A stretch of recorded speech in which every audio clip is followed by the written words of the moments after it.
Hello, hockey fans. Austin here, and welcome back to another video. Yes, we're getting two videos in a row, 2 videos in 2 days. We are officially back, even though it is the end of July. I'm hoping to start bringing regular content once again. It seems like things are starting to pick up just a little bit here in the hockey world, and I'm hoping to continue to provide some news, some commentary, general discussion videos. So if you end up liking today's video, make sure you hit like. If you end up really liking it, make sure to subscribe. There's a lot more on the way. And in today's video specifically, we are going to discuss Stan Bowman and his time as general manager in Chicago and what he brings to Edmonton and if it is worth all the hassle that the team is going through to hire Stan Bowman. Now, if you want to know what my personal thoughts are on the hiring from Bowman and his personal history, I made a video on that yesterday. You can check it out in the description of this video. I will leave a link for you.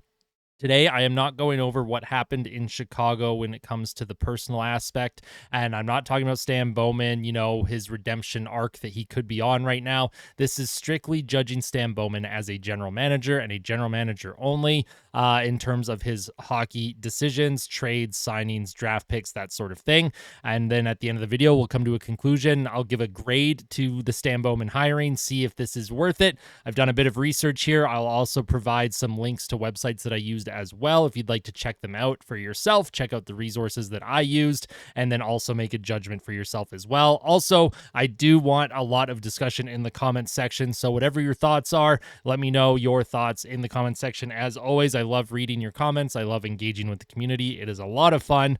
And let's jump into the video here. Now, one of the websites that I use, the main one here, is called committedindians.com.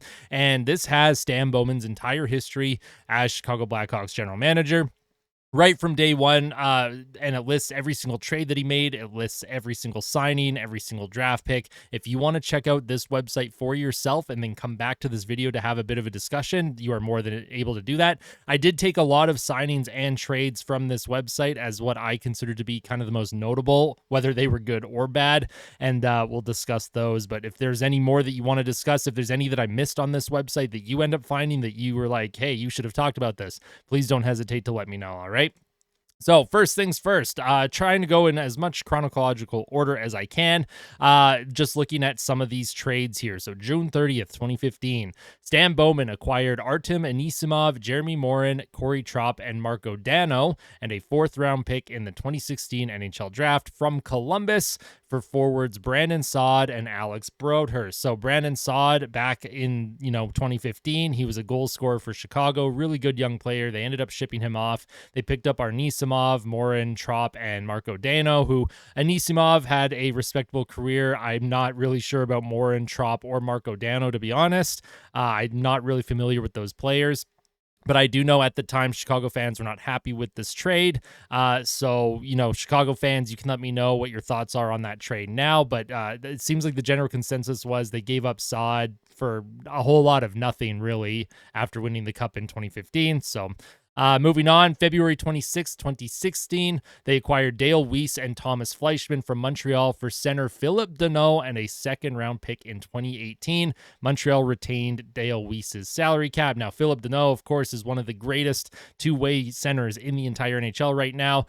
When he went to Montreal, he immediately became their top-line center, second-line center as well. Defensive center, he's so good, and as an Oilers fan, we have seen him a lot in his time with the Los Angeles Kings. We know how good he is. This is a bad deal for numerous reasons. You're trading a terrific two-way center for a Dale Weiss. Just not a good trade. Sorry, my apologies, my voice. That's a very bad trade in my opinion, and I'm sure Blackhawks fans will agree with me, and I'm sure at the time they did not like that trade either.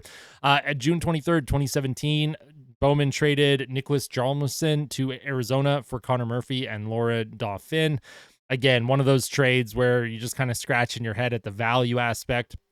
June 23rd, 2017. This is where it gets tough here. Traded Artemi Panarin, the bread man, and Tyler Mott and a 6th-round pick in the 2017 draft to Columbus for Brandon Saad. Guess who's back in Chicago? You traded Saad away for pretty much nothing, and then you're trading Panarin to bring Saad back a couple years later.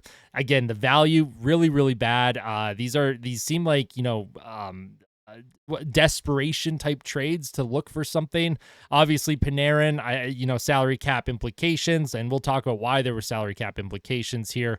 So they were just trying to get what they could. They also got Anton Forsberg and a 5th round pick. June 23rd, 2017 as well, same day, they traded a 1st round pick, which ended up becoming Jake Ottinger in Dallas for the 29th overall pick. Which ended up becoming Henri Jokiharju, and a 3rd round pick, which ended up becoming Andre Alta. I'm not even going to try and say that name. I will butcher it, and it'll be very offensive, so I'm sorry. Then June 24th, 2019, traded goaltender Anton Forsberg and defenseman Gustav Forsling, where have we heard that name before, to the Carolina Hurricanes for defenseman Calvin DeHaan and forward Alexi Sarella. Now, Gustav Forsling, of course, just won a Stanley Cup with the Florida Panthers. He's considered to be one of the best defensemen in the entire league right now. And again, you're trading a goaltender and obviously at the time, maybe people didn't really quite know what Gustav Forsling was going to become. But when you look at it with some hindsight here, you're like, that's a pretty bad trade. And then on July 9th, 2019, they traded Henri Jokiharju to Buffalo for Alexander Nylander. Of course, Nylander had some offensive upside that I think they were hoping to tap into and never really happened. Alexander Nylander, he's kind of bounced around a little bit. That's one of those trades where, it could have went either way in terms of the value aspect. November 25th, 2018, they traded Nick Schmaltz to Arizona for Dylan Strome and Brendan Perlini. Of course, on the surface here, that's not a bad trade. Dylan Strome, good player. I think they were hoping to get more offense out of him. Just hasn't been able to put it all together. And then Brendan Perlini, he was kind of sought after for a while. He moved around from a few different teams. I liked Perlini when he was in Edmonton personally. He was a volume shooter, something that the team at the time needed. Obviously, Perlini, his time in Chicago didn't last very long, though. And then here's one for Oilers fans. December 30th, 2018, traded defenseman Brandon Manning and Robin Norrell to Edmonton for forward Drake Caggiula and defenseman Jason Garrison. Now, the Oilers, this was pretty close to before Peter Chiarelli ended up being fired. I think Chiarelli was fired a month later, but this was one of the last trades that he made, and he brought in Brandon Manning, the man that injured Connor McDavid in his rookie year. So that's just an interesting trade from that aspect here. Now, I am going to get rid of these so that I can put up the other trades that I want to talk about. This is a big one here for Edmonton as well, for Oilers fans. July 12th, 2021, they traded defenseman Duncan Keith to the Oilers for defenseman Caleb Jones and a conditional 3rd-round pick in the 2022 NHL draft, and it could have become a 2nd-round pick. Now, this trade in Edmonton was lambasted, and a lot of Oilers fans really disliked Ken Holland's value on this one. Basically, Chicago at the time, they were trying to salary cap dump Duncan Keith so that they could acquire Seth Jones from Columbus, who they had been trying to acquire for a while, and sign him to a big long-term contract with the cap space that they needed. So the Oilers, they're already kind of in a cap crunch. They had some cap space available that summer, and Ken Holland went, you know what? We need a top 4 defenseman, and you know what? We're going to take Duncan Keith off of Chicago's hands and give up a prospect, Caleb Jones, who at the time, he was bouncing in and out of the lineup. I personally liked Caleb Jones a lot. I thought he had higher upside than what he has shown at the NHL level, unfortunately. But the trade at the time didn't make sense because Duncan Keith was like 38 years old. You could tell his game was falling off a cliff. Now, at the end of the day, the trade ended up working out in Edmonton's favor because I truly do think that there was value in that locker room and leadership from Duncan Keith. The Oilers that year with Keith lost in the conference finals to the Colorado Avalanche. And Caleb Jones, he ended up playing in Chicago for a couple of seasons, and then I think they've shipped him off since to Colorado, I think is last where I saw him playing. But that was one of those trades for the Oilers where it's like, why are you helping out another team? This is clearly a salary cap dump from Chicago. Why are we giving up not only a roster player, but also a draft pick in this trade? So for Stan Bowman, that's actually a win trade for Bowman, from an Oilers fan perspective. So I did want to mention that one because obviously as an Oilers fan, that had a big impact on the team. And then this is a big trade here from Chicago. Just a couple weeks later, they traded Adam Boqvist, Chicago's 1st-round pick in that year, which became Cole Sillinger in the 2021 draft. They also traded their 2nd-round pick and Chicago's 1st-round pick in 2022, which was top 2 protected, to Columbus for defenseman Seth Jones and Tampa's 1st-round pick, which became Nolan Allen in the 2021 NHL draft. That was an absolutely massive trade. Chicago, they were coming off of the not the bubble playoff win thing, but they felt they had a team that could, they were just one or two pieces away from being able to be a contender again, make the playoffs. Obviously, they beat the Oilers in 2020 during the COVID bubble in that little play-in qualifying round thing.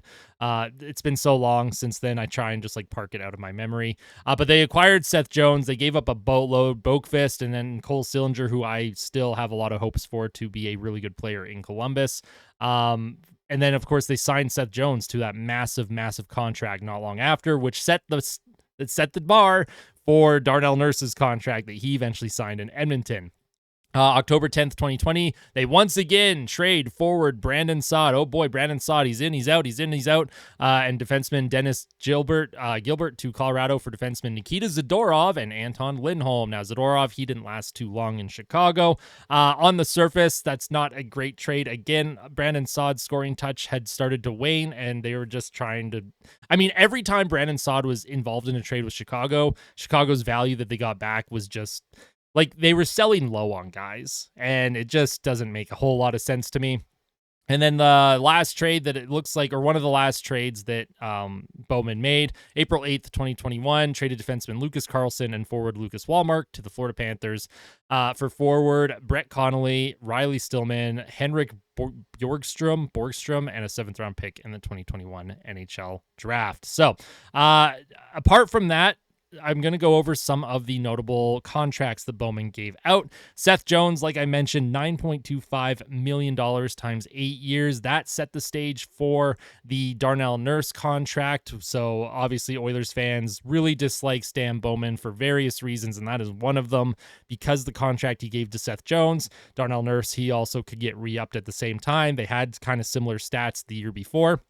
That's kind of what the market value dictated. Of course, Ken Holland, he could have tried to play a bit more hardball with Darnell Nurse, but he saw the Seth Jones contract and went, I guess that's market value. We have to give Darnell Nurse pretty much that exact same deal. And then Seth Jones and Darnell Nurse have both not lived up to their deals at all. It's been a terrible deal on both sides. So that was one deal by Chicago that just has not worked out. And then Brent Seabrook, $6.875 million times 8 years. Seabrook, I think, ended up playing out only 5 of the last 8 years of that deal. An aging defenseman getting almost $7 million per year. That one did not make a whole lot of sense. And one of the reasons why they were trying to salary cap dump Duncan Keith was not only the Seabrook contract, but you also had Taves and Kane making $10.5 million each after that 2015 run, 8 years each, $10.5 million per season. You can make an argument that the value made sense. Those matching contracts at the time, it made sense to sign them. Of course, the flat cap because of COVID, nobody could have really predicted that. But these are some of the notable signings that he made that I just think were just way too much money and way too much term. Especially the Jones and Seabrook deals. Those were not great, and it doesn't make me feel good as an Oilers fan thinking about what he might give some of the players on this team when they become free agents. Now, of course, next thing I do want to talk about is Bowman's drafting. So from 2010 to 2021, it produced only a few notable impact players, and most of the impact players that Chicago had on their roster that they drafted, no longer even in the NHL, no longer on the team. So that's very discouraging. You can look at his draft record on the Committed Indians website, but his draft record is very, very bad. Like we're talking Ken Holland bad. If you're an Oilers fan watching right now, very bad. No impact players like at all. I think Vlasic is one of those players right now that is finally starting to bloom in Chicago, but it's taken a while, and other than that, his draft record, very, very bad. Chicago's prospect pool has been decimated for a long time. It's not surprising that their rebuild is taking a long time and should take another couple of years. I don't envy their current GM right now trying to fix what Bowman left behind. Now, when it comes to my thoughts and conclusions about Stan Bowman as a general manager, to me, he drafts like Ken Holland. That was Ken Holland's worst aspect of general manager at Edmonton. His drafting record is terrible, and he trades like Peter Chiarelli, and that was Peter Chiarelli's worst aspect of general manager with Edmonton. Chiarelli could draft. He could not trade. And when you have a guy who drafts like Holland and a guy that trades like Chiarelli, is he worth it long term? I absolutely don't think so. My grade on this signing for the Edmonton Oilers is a D minus. Of course, we can't judge him right now. I'm judging him based on his past work. If the Oilers end up being successful long term with Stan Bowman, of course, that's a good thing as a fan. I want that to happen. But you look historically at what Stan Bowman was doing in Chicago, you look at how he drafted, how he traded. It's like he never quite understood value for the current players that he had. He never understood when to sell high. He always sold low on players. And it just gives me PTSD from Peter Chiarelli and Ken Holland in their worst aspects. So we're going to see if Stan Bowman, not only has he learned to possibly be a better general manager, but we're also going to see if he truly has learned to be a better human being, and if there is a way for him to have some sort of redemption arc with the Oilers. Of course, if you are a fan of the Oilers and you're very unhappy with this and you're considering not watching the team, of course, whatever you're feeling, it's valid. I want you to know all of your feelings are valid. When it comes to this video specifically, I just wanted to discuss his record as a general manager and judge him as a hockey executive, and it's not great. As an Oilers fan, I'm not feeling good about this hire for numerous reasons, and him being a bad general manager is definitely one of them. So once again, let me know all of your thoughts in the comments section below. I truly do appreciate it. I'll make sure to have more discussion type videos up in the near future, and we'll see you soon. Make sure you hit like, make sure you hit subscribe, and always tell someone that you love them. All right, that's super important to me, and we'll see you in the next one, fans. Take care.